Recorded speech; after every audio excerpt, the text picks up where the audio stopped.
Hello વિદ્યાર્થીઓ, હું છું રેખા જૈન. જિલ્લાઓની સફરમાં આજે ફરી એક નવા જિલ્લા સાથે મળી રહ્યા છીએ આપણે. એ છે સાબરકાંઠા જિલ્લો. બરાબર, તમને ખ્યાલ જ છે કે જિલ્લાઓની સફર લઈ રહ્યા છીએ, જેમાં વચ્ચે વચ્ચે થોડા બીજા જીકેના પોઈન્ટ પણ મૂકતી હોઉં છું કે જે તમને એક્ઝામમાં યુઝફુલ થાય. બરાબર, તો મેક્સિમમ લિંકને શેર કરી લો, લેક્ચરને લાઈક કરજો અને મારી ચેનલને સબસ્ક્રાઈબ કરજો જેણે હજી સુધી નથી કરી. ઓકે, આપણે બધા જ જિલ્લાઓ જોઈશું અને આવનારી પરીક્ષાઓ માટે જો કોઈ ગાઈડન્સવાળા લેક્ચરની રિક્વાયરમેન્ટ હશે તો ડેફિનેટલી લઈશું. લાઈવ લેક્ચર્સ પણ લઈશું.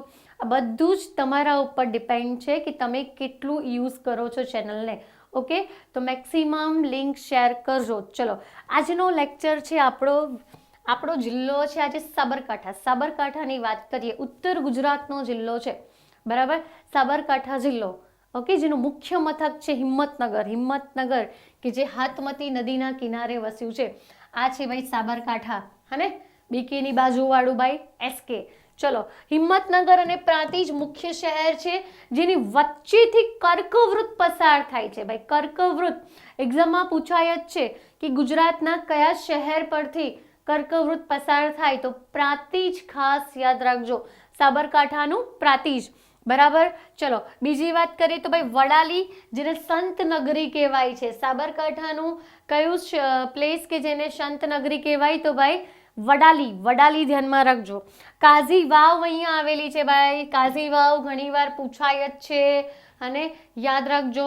આપણા લેક્ચરની ખાસ વિશેષતા આપણા વિડીયોની કે ભાઈ સરહદો મોડે કરીએ છીએ, એક સરહદ મોડે કરી લઈએ, હને એટલે તમને જિલ્લાઓની સરહદ પૂછાય તો આવડી જશે.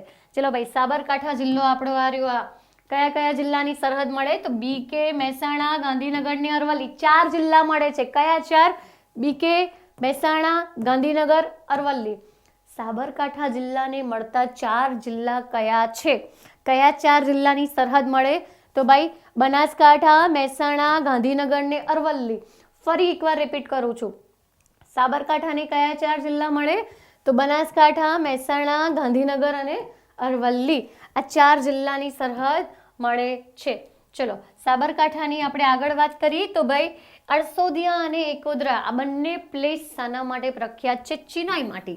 ચિનાઈ માટી, ગુજરાતમાં ચિનાઈ માટીનો સૌથી મોટો જથ્થો ક્યાં?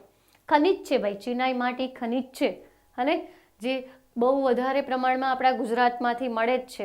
ચિનાઈ માટીના ઉત્પાદનમાં પણ ગુજરાત પ્રથમ નંબરે છે. બરાબર, તો એ ચિનાઈ માટી કઈ જગ્યાએથી ગુજરાતમાં પ્રથમ નંબરે હોય કે જ્યાં સૌથી વધારે ચિનાઈ માટી મળતી હોય, તો એ જગ્યા છે અરસોદિયા. સાબરકાંઠાનું અરસોદિયા અને એકોદરા યાદ રાખજો. બીજું તો અહીંયા હરણાવ બંધ પણ આવેલું છે. હરણાવ બંધ, 2 બંધ છે મુખ્યત્વે. એક છે હાથમતી નદી પર હાથમતી બંધ અને બીજું હરણાવ બંધ સાબરકાંઠા જિલ્લામાં. કાઝી વાવની વાત તો આપણે કરી જ ગયા. કાઝી વાવ ક્યાં? તો ભાઈ સાબરકાંઠા જિલ્લામાં. બીજું તો ભાઈ ચિત્ર વિચિત્રનો મેળો. ચિત્ર વિચિત્રનો મેળો સાબરકાંઠામાં ક્યાં ભરાય, તો ગુણ ભાખરી. ઘણી બધી વાર પૂછાય જ છે. ગુણ ભેખરી પણ ઘણી જગ્યાએ લખ્યું છે, ગુણ ભાખરી. બરાબર, ક્યાં? પોશીનાના ગુણ ભાખરીમાં ચિત્ર વિચિત્રનો મેળો ભરાય છે ભાઈ. ચિત્રવીર્ય અને વિચિત્રવીર્ય મહાભારતના સમયના રાજા શાંતનુના પુત્ર હતા. મહાભારતના સમયના રાજા શાંતનુના 2 પુત્ર, ચિત્રવીર્ય અને વિચિત્રવીર્ય. એ બંનેને કોઈ ચામડીનો રોગ શ્રાપમાં મળ્યો હતો, જે માટે એ લોકો ફરે છે બધે, અને ભ્રમણ કરતા કરતા એ બંને ક્યાં પહોંચે છે, તો ગુણ ભાખરી ગામમાં નદી કિનારે પહોંચે છે અને ત્યાં રહીને રોગમુક્ત થાય છે. એમની યાદમાં અહીં આપણી આદિવાસી પ્રજાતિ રોગમુક્ત થવા માટે અનેક માનતાઓ રાખે છે અને આ મેળાનું આયોજન થાય છે અહીંયા. બરાબર, કયો મેળો? ચિત્ર વિચિત્રનો મેળો, જે હોળી પછીના 14મા દિવસે સેલિબ્રેટ કરવામાં આવે છે. ઘણીવાર કલ્ચરમાં આના પ્રશ્ન પૂછાય જ છે, ખાસ ધ્યાનમાં રાખજો. ચિત્ર વિચિત્રનો મેળો ક્યાં? તો ગુણભાખરી ગામ. કોની યાદમાં? ચિત્રવીર્ય અને વિચિત્રવીર્ય. ક્યારે? હોળી પછીનો 14મો દિવસ, અને એટલે ફાગણ વદ 14. ક્યારે ભાઈ? ફાગણ વદ 14. હોળી ક્યારે હોય? ફાગણ મહિનાની પૂનમે. એના પછીનો 14મો દિવસ એટલે ફાગણ વદ 14, ત્યારે કયો મેળો ભરાય? ચિત્ર વિચિત્રનો મેળો. તિથિઓ તો બહુ જ પૂછાય છે ભાઈ, વિધાન વાક્ય પૂછાય છે કે ભાઈ ચિત્ર વિચિત્ર મેળા માટે નીચેનામાંથી કયું વિધાન ખોટું છે? એકાદ તો એમાં આપ્યું જ હોય તમને તિથિનો પોઈન્ટ, એટલે ખાસ તિથિઓ યાદ રાખજો. ચલો બીજું તો ભાઈ સાબરકાંઠામાં છે ખેડ બ્રહ્મા. ખેડ બ્રહ્મામાં શું છે ભાઈ? બ્રહ્માજીની ચતુર્થ મુખવાળી પ્રતિમા આવેલી છે. બ્રહ્માજીનું મંદિર ખાસ યાદ રાખવાનું. એવું કહેવાય છે કે આખા ભારતમાં બ્રહ્માજીનું મંદિર એક જ જગ્યાએ છે, પુષ્કરમાં. આપણા ગુજરાતમાં પણ છે, એ આપણને ખબર હોવી જોઈએ. ખેડ બ્રહ્મા. ઓકે, ચલો નેક્સ્ટ આપણે આગળ જઈએ તો ભાઈ હિડિંબા વન. આ પણ મહાભારત સાથે સંકળાયેલું જ છે. હિડિંબા વન બરાબર ખ્યાલ જ હશે, ભીમવાળી સ્ટોરી બધાને, હને? પાંડવો ફરતા ફરતા જે રાક્ષસોના વનમાં જાય છે, રાક્ષસની બેન છે, હને? એની સાથે ભીમે લગ્ન કરે છે, હિડિંબા નામ હોય છે, હને? એ આખી જે સ્ટોરી છે હિડિંબા વન સાથેની છે.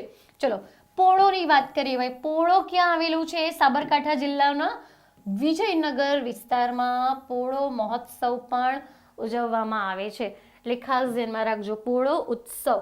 ચલો નેક્સ્ટ આપણે આગળ વાત કરીએ તો ભાઈ સાબર ડેરી. સાબર ડેરી ક્યાં? સાબરકાંઠામાં આવેલી છે સાબર ડેરી.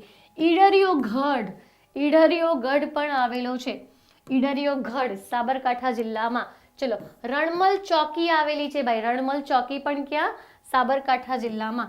રૂઠી રાણીનો મહેલ પૂછાય જ છે ભાઈ. રૂઠી રાણીનો મહેલ અને રણમલ ચોકી બંને ક્યાં?